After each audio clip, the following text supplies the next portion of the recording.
Welcome back to the podcast. Today, we're going to be talking about something a little different. We're actually going to be talking about sex. So recently, I did a poll on my Instagram discussing when did you have the sex talk? If your parents gave you the sex talk or not. And if they did not, how did you find out about sex? And the results were crazy. Like 75% of people did not get to talk from their parents. And the responses were essentially that they got it from their cousin, them, the streets, friends, all types of people. So I decided to bring someone on to talk to us about sex. And if you're interested in that, stay tuned. Welcome to the When Whit Happens podcast. This is a podcast that helps you find ways to celebrate and live your best life even when stuff happens. Now, here's your host, Whit West. Okay. So today I have with us Ashley, Sex with Ashley. And go ahead and introduce yourself. Hello, so my name is Ashley Cobb, and I am an adult sex educator, sex pleasure educator.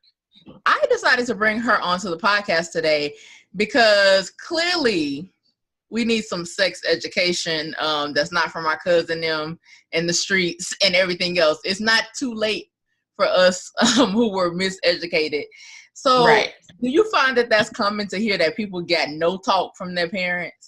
Oh, it's very common, especially for like Southerners, us in the South. I don't know where you are. Yeah, I'm from North Carolina, so it's very common, and that's one of the reasons why I even started Sex with Ashley, because I found out that adults are so misinformed about how their bodies work, about sex in general. So yeah. So I've been more interested in it lately. I've been listening to different podcasts of some married couples. A lot of them are Christian. The women in both couples were virgins when they got married. And they talk about openly how that was an issue because sex for them was kind of made demonized essentially. Because they were supposed to be virgins, they were supposed to be holy, all this stuff. So when they got time, they were married and they could have sex, they could not have sex because they had such negative connotations about it. Right. And so I feel like it's either like people are getting no information at all, but it always seems to come with, it's bad, don't do it. So do you find that how do you tell people like to start countering that kind of like miseducation? Well, one, I feel like, God made sex, Yes. He made that. And I feel like we're not made to be by ourselves, and people are made to be around people. We're made to be touched. That's, because and I really believe if you don't use it, you are going to lose it. Like I believe that. Mm-hmm. Now I'm not saying you got to bust it open for everybody you meet. Indeed. But getting a little action every now and again. I don't think you're going to hell for that. That's my personal. That's your heart, because it's like I guess kind of learning things. I don't have any children, but I think kind of the message to tell there is like sex is a great and wonderful thing, but if you want them to wait, you tell them this is why you should wait, but don't make it because sex is bad, because sex is not bad. Right. And I do think, especially we're talking about with kids, because with sex comes a lot of like emotional stuff you gotta deal with, especially with women, so I do think, you need to be at a mature age before you start having sex, and you need to make sure there's certain things you need to make sure, especially as like a young person, and you just don't want to just, do it with just anybody. I think your first time should be special, or whatever you deem as special. Yeah. And I think you need to talk about, STDs and all that stuff, and ways to prevent STDs and birth control, and then, all that stuff too. People don't talk about all that stuff. So what was the experience for you? Did you have that sex talk with your parents, or when did you start learning?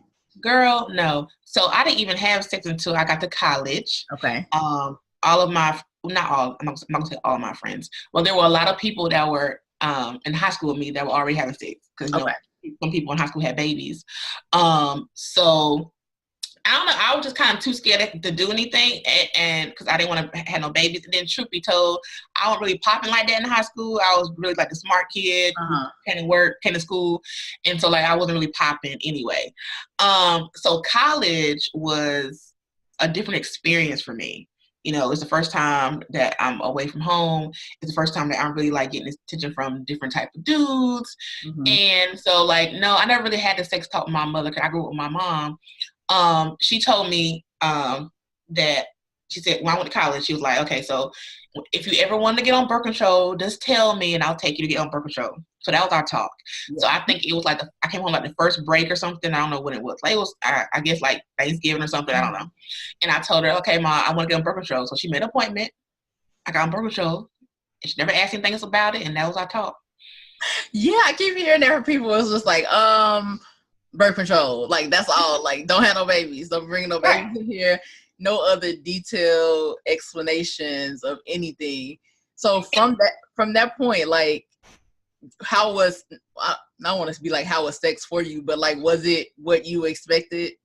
Okay, let me say this first. And I am appreciative of the birth control talk, because, you know, there were a lot of people who went to college with me who ended up having babies. You know, 1 or 2 babies, and they went home. Option. So I am appreciative of my mom being like, okay, we're not gonna have no babies. You know, so I'm happy, because, you know, I could have been, you know, home right now with a whole 13-year-old, praise God. But I don't have one. Praise the Lord. Yes. But I mean, my first experience, it was kind of different, because it was this dude, and, you know, he pursued me like all freshman year. For the most part, and then like we had sex, and then he kind of like changed up on me a little bit, and it was kind of like, okay, so like, you know, I felt like, okay, so I made him wait a certain amount of time, and, you know, he seemed like he really wanted me, and then we had sex, and then he kind of like just changed up on me, like, what's this about? Kind of hurt my feelings a little bit. But he and I, we still you know, talked and messed around for a while. But, you know, it comes with those emotions, you know, those endorphins and all that stuff that come with sex with women. You know, now you're like in love. And I am so thankful to Jesus that I did not marry him. Okay, let me tell you. So thankful to the Lord. I see him on Facebook every now and again. I'm like, oh, I'm glad I dodged that bullet. Jesus be knowing, let me tell you. Yes, so he be knowing. So yeah, so like, you know, and then I think after that, after the experience with him, because he left college, because he was older than me, and he left, and then after that, I was kind of like hold it up for a while, for my remainder of my college experience. I was kind of like, you know, get kind of what I wanted with who I want to do with. So, and that was a whole experience within itself too. Because I always tell people, I think whole phase, you know, it gives you character. You learn a lot in a whole phase, and I think everybody should go through one, because you learn so much about yourself and other people.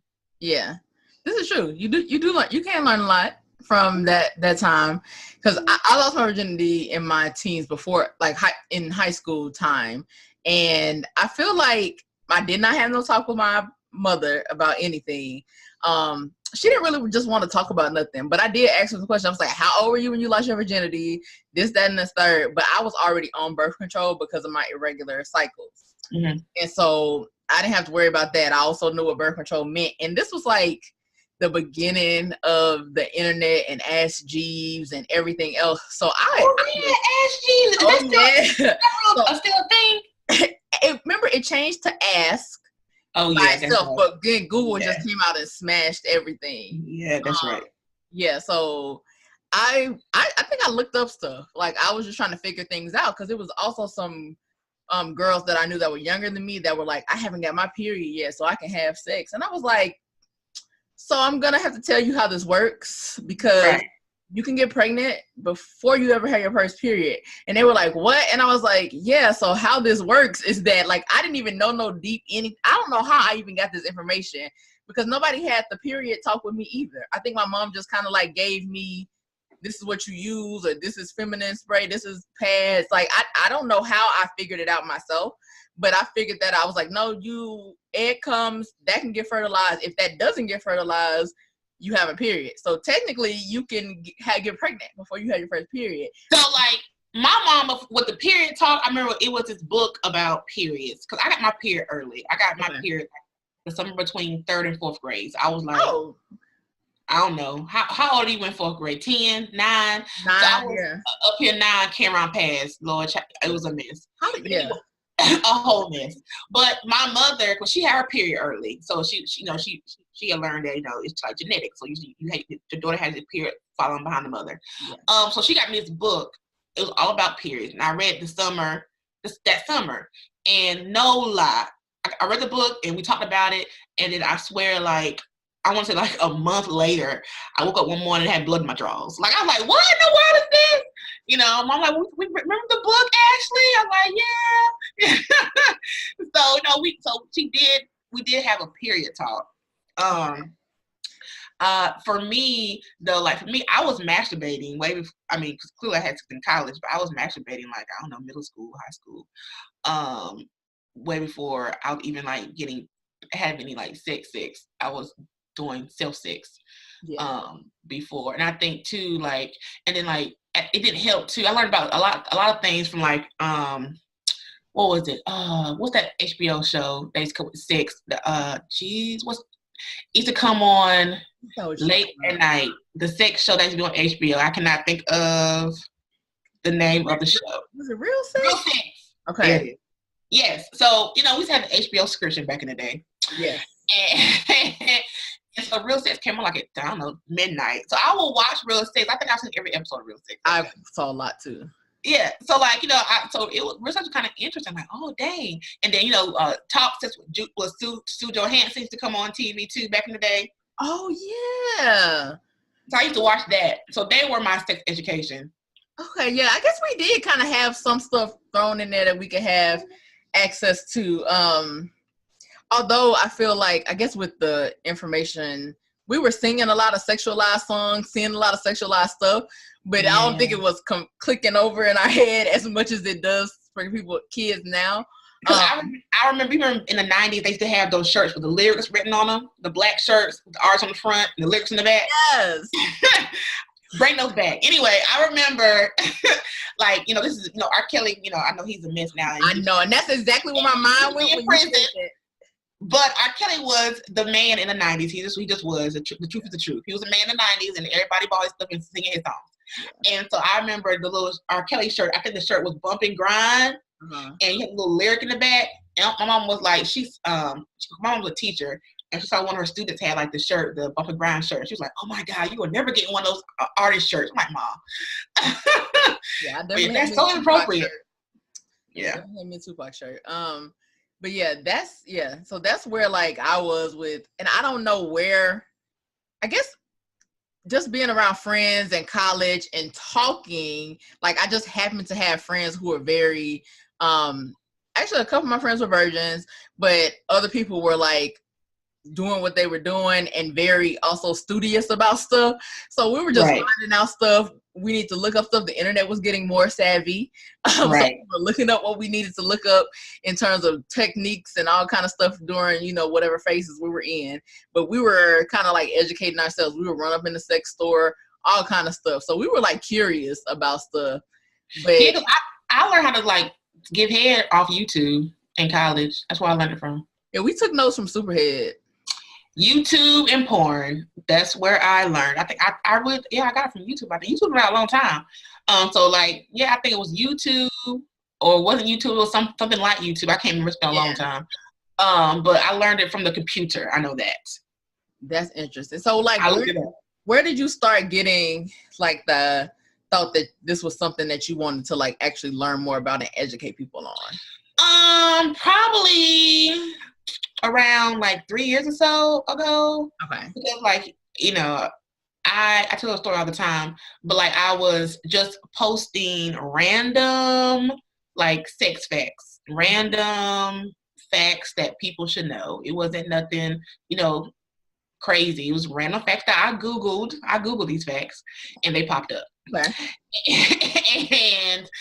and I got so many like, oh my God, I didn't know that. And these were just random basic facts. It was nothing like, it would be like in a science textbook. It was random stuff that you automatically should at least know anyway, for the most part. And it was like, I'm like, oh, geez. I realized how uneducated we are about our bodies, about ourselves. Yeah. So what were some of like questions you started to get from people, or what did you hear back from people? Like, what were they saying? I would do like posts on my Facebook page. My Facebook page is pretty interactive, and it has been like that for like a long time. So like I will post like different like questions, and I can't remember what the questions were exactly, but I will get a lot of feedback from like just people in general, like, oh, that's good information, oh, I didn't know that, or I tried that and it worked. Just different things like that. And I was like, you know what, there is a need for this. So let me do it. And the funny thing was, I wanted to do it in 2016, and then I stopped because I let people stop me, because people were saying negative things, like, oh my God, you want to do that, and oh my God, and you nasty, and oh my God, so I was kind of like got discouraged, and I was like, okay, so maybe this is not what I'm supposed to be doing with my life, so I just kind of quit doing it. Yeah. But God has a way to always bring you back to what you're supposed to be doing. Right. And so here I am. Telling the people. So I know I'm your friend on Facebook, of course, but I see that you started your Ask FM. So like, have you gotten any interesting questions on there that have been like, that have shocked you at all? I got one the other day, and I don't post all of them. I got one the other day, and this was a person who had like sexual trauma, and and she was like wanting to know how she can get help, and would it ever be pleasurable again. And I told her that because I know my lane, right? So I try to stay in my lane. Indeed. Yes. So I was like, I think you probably need to see a therapist, and I don't think that, I could help you per se, not right now, but, basically I'll be praying for you, and you should try these things. That was really sad to me. Yeah. Her question, but I've got some interesting ones. The one I posted yesterday was about the girl in the situationship, and she was addicted to the penis. Girl, literally what she said? Addicted, trapped. I can't remember what the exact wording was now. Yeah. And I'm like, child, you was never trapped. That's the first thing. You can always leave, and it's easier to tell somebody this, especially especially to myself all the time, because I tell people things that sometimes I don't even do. Right. Because like I said in the post, I've been in a situationship. Mm-hmm. I'm currently sort of kind of in one, sort of, I guess, kind of, and people told me the same thing, child, you need to leave him, leave. Mm-hmm. But sometimes we don't do it for various reasons. I mean, you can coach, but not be in the game, okay? I mean, that's true. And then I told her in my response, I was like, if you want to stay there, but don't be putting all your eggs in his basket. Like, I don't do that. And I used to do that. Like, it took me a long time to realize, okay, girl, like, if you want to stay here with this situation, cool, but you can't put all your eggs in this basket. Date other people, go out and get other options, because you're gonna mess around and waste all your years wait on this man who don't want you. Yeah, and don't put the blame or the onus on him, because he told you he did not want nothing. And so if you decide to stay, that's on you and your love for the penis, okay? It is. Yeah. And I mean, I guess you see that a lot. People be like, well, I'm stuck because no, you're not. That's you're not. And like I told people, good penis is not that hard to come by. It's a misconception. I mean, okay. Now, of course there is, like, penis have levels. You have like, out of this world dick, and then you have like, good dick, and then you have like average, and then below average. Okay, so out of this world dick, may be a little hard to come by than others, but there is good penis out here. Yeah, I've been with enough of them to know. I mean, it's enough good penis to go around, and you don't have to sit here. Yeah, you don't have to sit here and just take because I'm not gonna find another penis as good as him. That's a lie. Yeah, you'll find something. And that reminds me, like, so we've had different conversations, between us about different situations that happen. Right. So I found that just thinking about other people's situation and what people have said about what they learned, I think a lot of people have the misconception that like sex is just going to be instantly good. And that what worked for one partner is going to work for the next partner. And that's just how sex is, just this one thing. And so they miss out on a lot of communication that needs to happen to make sure things work. So how do you kind of tell that to people or suggest that they communicate with their partner? Yeah, so like, there are some people you don't need no communication with, it just works. Yeah, that's true. And those are the people that we hope to get. But, that's not how life works sometimes. Life is funny in that way. So like I always tell people, it's in how you do it. It's the approach that you take. Because men's ego around sex is very fragile. Their feelings get hurt really bad, and very easily. You tell him his penis game whack. He about to cry and kill himself. So it is how you say it. Instead of saying, boy, your dick whack, or your sex trash, or how sometimes we as women, our mouth get loose, right? We were like, that's why your dick trash anyway. Okay. Yeah, right.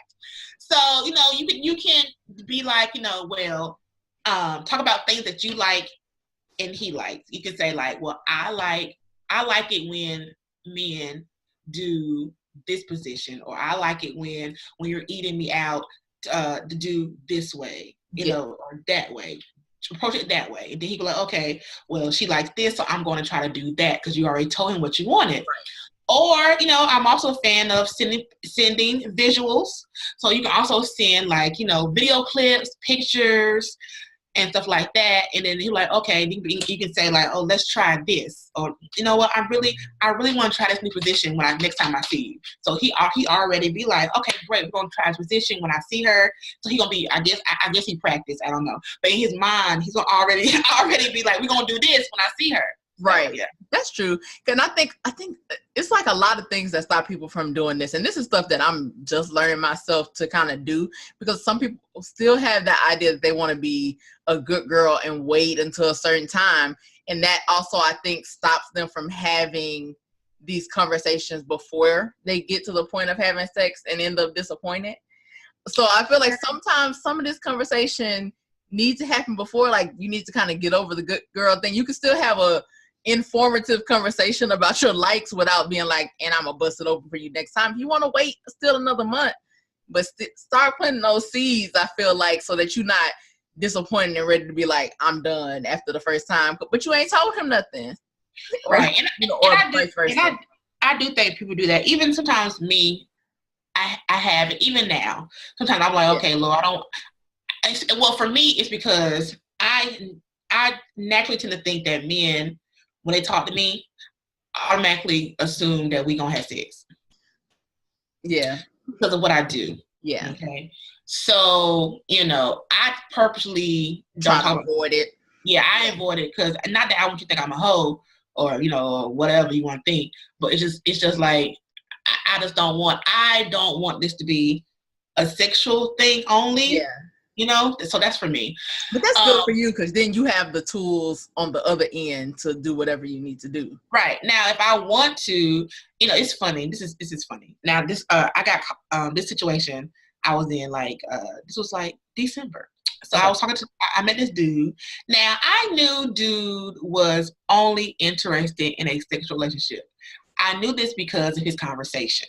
Yes. Okay. He was cool and I liked him and all this stuff, but everything about him said like, Ashley, this dude just want to have sex with you. That's it. He just wants to fuck. Can we cuss on here? Yes. Okay. Like so, but I liked him. Like he was cute. We vibed. He was funny. Whatever. Yes. So I went against myself. Yes. And because I liked him, right? So we I think I saw him like twice, and then I had sex with him, right? Right. And it was good. Okay, that's the thing. It was good, and I didn't have to prompt nothing. You already knew what to do.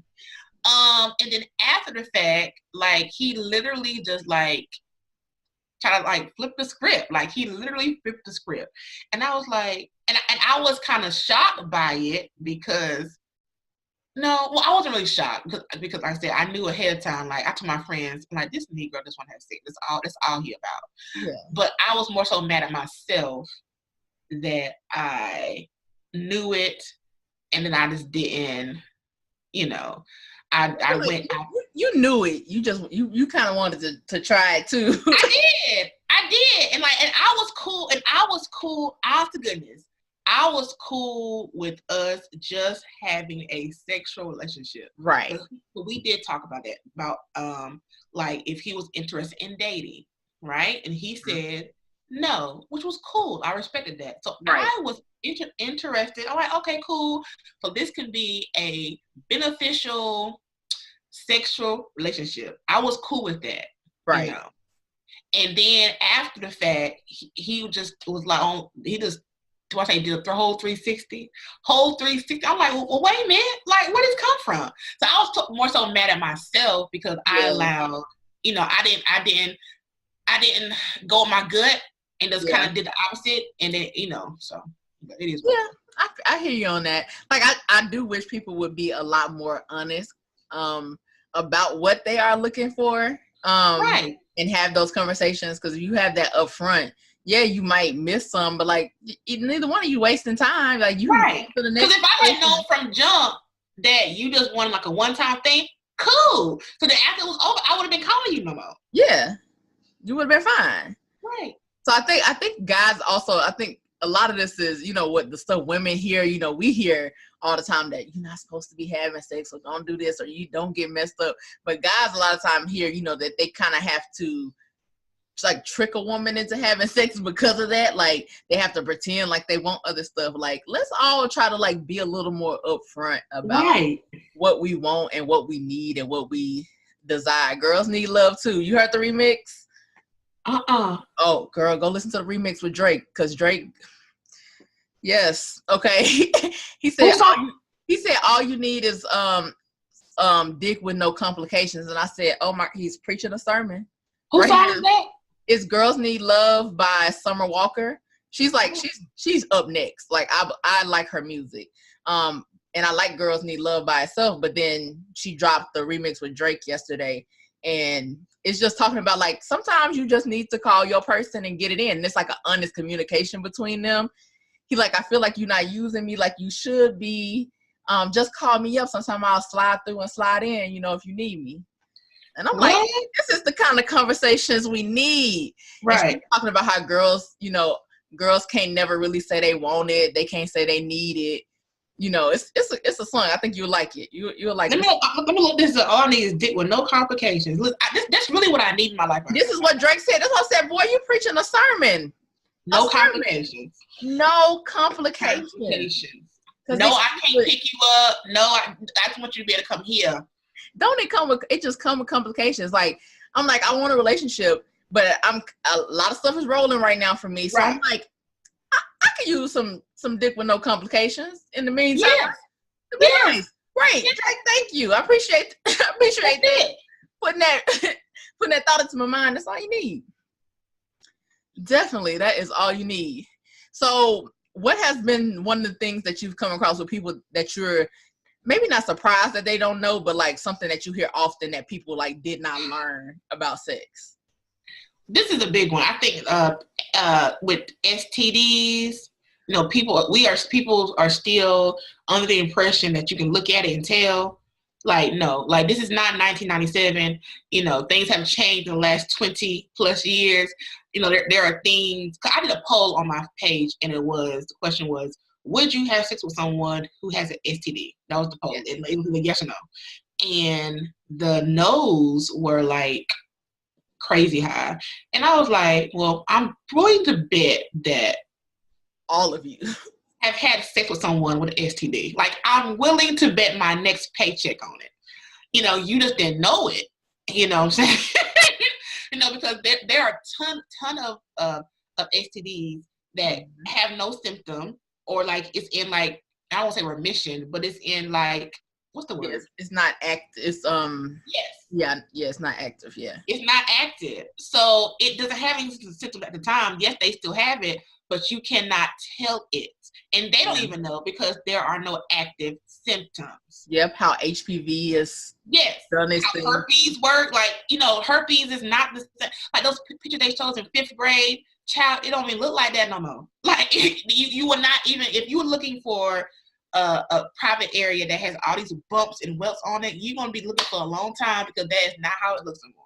Yeah, you are, especially with people with like people are able to take care of themselves. They know that maintenance medicines have it looking like it be looking. So you won't be able to tell. That's true, and it's scary. But I guess people not out here using condoms. Like, I found, like, I moved to New Orleans. Like, I'm originally from Arkansas, was on the East Coast for a really long time, but now I'm in Louisiana. But it seemed like a lot of the dudes here, a lot of them have children. They don't mind having more children, which to me means that you dropping off uncovered penis into several vaginas all the time. Child, listen, let me say something about black men. Let's say something black men, okay? Because how old are you? 33. Okay, so we about the same age. Child, you is hard pressed. Now, before I say this, now I do know black men who are 30 and over without kids. Okay, I do know black men, but they are the minority. Okay, you are hard pressed to find a black man who's like 35, 33, 32, who have no kids, and God just have one. Like, they have like 2, 3, 4. Yeah, that's my thing. I'm like, I don't mind dating men with child. I've kind of pulled that back as I've gotten older, but most of the guys I've dated have had kids. But I'm trying to avoid the, as I say, 3 kids, 5 baby mamas. Like, you got all the whole family essentially, because like you really. And I was like, I had to stop myself and thinking about it. Like, okay, if you got a couple kids by one woman, or you were married, that's a different situation. Because it's 2 kids, and the kids, kids are kids, and you have one other adult you have to deal with. But when you have 2 or 3 kids with 2 or 3 different women, you become the Brady Bunch, because I'm taking you and 6 other people. So that's instantly 7 other people who are coming into my life, because this is not no casual thing we're doing right now, just dating for fun. So I have to prepare myself to have a life with 7 other people, the 3 kids and the 3 mothers possibly. So that's like a lot of dynamic. How do they get along with each other?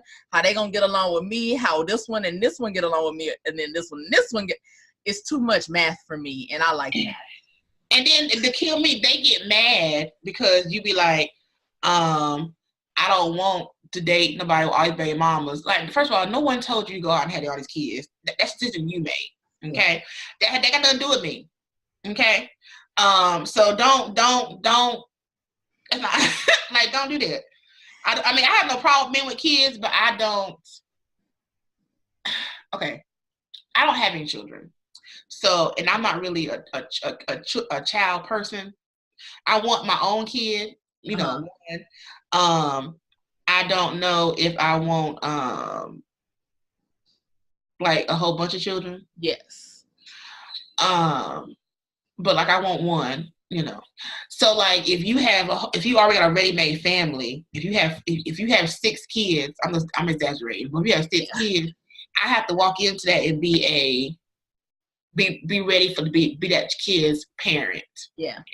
And I don't know if I even like kids like that. So I'm probably not your girl anyway, because I don't know if I want to be bothered with your children. Yeah. And so, and I know that's selfish, but that's what you should be. You need to be finding somebody for yourself. So you gotta be selfish. But yeah, so like with that's a consideration for me. Like, if you more ready to make a baby with somebody than you are to be like in a relationship, that means you might just be dropping. You make bad decisions. Yeah, you make bad decisions.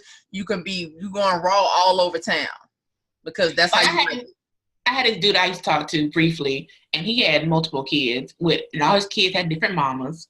And, you know, and he was, let's say 10 years older than me. And, you know, and he had at the time, I think he was like 40 or something. Okay. And just had a baby. I'm like, you was too old to be having oops babies. Oh, loose, girl, that's my term too, loose babies. You too old for this. Fresh babies, okay? Too old for this. Like, you should now I can see you have an accident or oops or whatever, you know, a child, you like 19, 20, you know, so probably in your 30s. Okay, cool. But at 40, you still doing this? Not for me. That is the one thing my mom did tell me, because I think her mama told her, my granny told her, don't come home with nothing you ain't leave with. And so that was to tell to her. To us, she was just like, it's way more ways to not have a baby than to have a baby. So if you end up pregnant, that's almost like a choice, because you got several ways to prevent this. Right. Several. So, I don't have ways. Yeah, but that's interesting. People still out here having unprotected sex, not aware of STDs. So what kind of advice what's like your top advice that you give to people when it comes to sex? Geez. One for women especially is communicate what you want. Mm-hmm. Like, your pleasure is important. So, you know, if you're not enjoying sex, why are you not enjoying sex? Communicate that. You know, tell him, you know, tell him your dick trash, bro. Don't tell him like that, but this is trash. So, you know, get that fixed. Like, let's talk about why this is not working for me. Yeah. You know, because it's important. Like, you should be enjoying it too. It's just not about him. It should be about you. It's about both people. Yeah. That's a good piece of advice. Anything else that you tell people about sex? Like, yeah. What about men? What would you? What's your top advice for them? Ooh, men. Men. Men are very hard because they think they have it, and that they don't need any advice, and that they know what they're doing. Oh, be teachable is what you can tell them. Right. They need to be teachable, because that's what I've learned. I learned with men that they feel like they know it all. And, you know, like I had wrote a status a while ago about lube and how you need to use lube with sex. Child, all the men post like, I don't even use no lube. I can get her wet. Oh, I'm like, okay, see, you're not listening. Yeah. You know, they already think they know all the answers. Yeah, definitely. Yeah. That makes sense. Like, it's a organ. Like, it's a bodily organ. You can need a little help. Sometimes you need an eye drop. Sometimes your mouth get dry. You might need you need some water. Ain't nothing wrong with water. Ain't nothing wrong with it. It ain't nothing wrong with adding a little extra whatever you need to add. It happens. So right. Yeah, and I think that is true, because on one of the podcasts I listened to, the husband was saying that he thought, ain't nobody using no lube, but like, also, if she's saying that she needs lube, this is gonna help you. This is gonna help you, because she's telling you this is not ready. We're trying to make you ready, and if it's not good for her, it's not gonna be good for you. Like, I literally told this person before.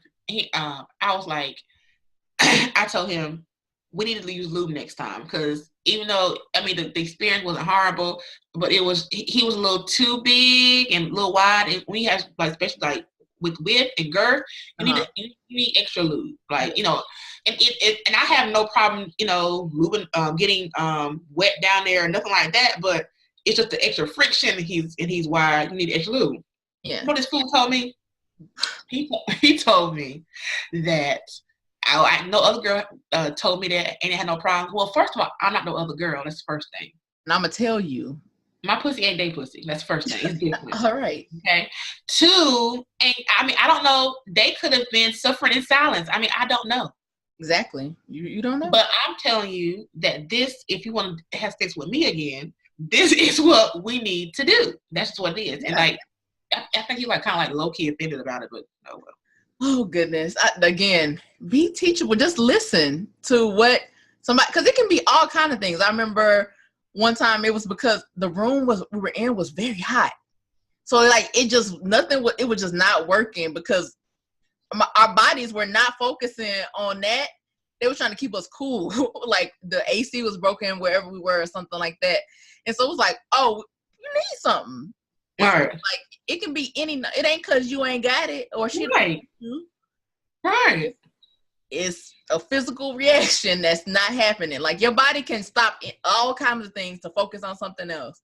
So they be in their feelings, child. They be really in their feelings. Whole things. I understand it though. So the last thing I just want to talk about, so in terms of like educating yourself, do you come across a lot of more so women who are uncomfortable with masturbating or like learning their own bodies? Yeah. There's this question popped up one time where this girl said she's never had an orgasm. Okay. So I asked her, well, do you masturbate? And she was like, no. And I was like, why not? Like, it's your body, it's yours. I mean, if anybody has the right to touch it, you do. Yeah. So like, why are you not masturbating? I think a lot of women feel like it's nasty or they feel like, they feel weird. Yeah. I've heard that too. Like, oh, this feel weird when I do it. Or, or they don't know like what toys to use, or they feel like, some people feel like, well, I prefer a penis or a man. And I mean, I do too, Yes. I'm not saying I don't, but I'm just saying, I know how to get myself off too. Mm-hmm. I have to rely on a dude to do, or a woman or whoever your preference is. I have to rely on that to do it. Yeah. And it's also important to know how your body works, so how you can tell other people what to do. Right. I guess that's like a main key, telling how to tell other people what to do. Yeah, because guys are really aware. Yeah, because they jerk off. So yeah. They know what's going on. yeah, they really do. So yeah, you do a lot of videos and lives and things about educating people on these exact topics. So where can people find your information and follow you? So everything with me is Sex with Ashley. My website is sexwithashley.com. On Instagram, I'm Sex with Ashley. On YouTube, I'm Sex with Ashley. On Twitter, I'm Sex with Ashley. So it's all the same. Just type in Sex with Ashley and I should pop up. Yes, easy to find you everywhere, girl. Right. So thank you for joining me today. Thank you. This was fun. I appreciate having you on, girl. Thank you.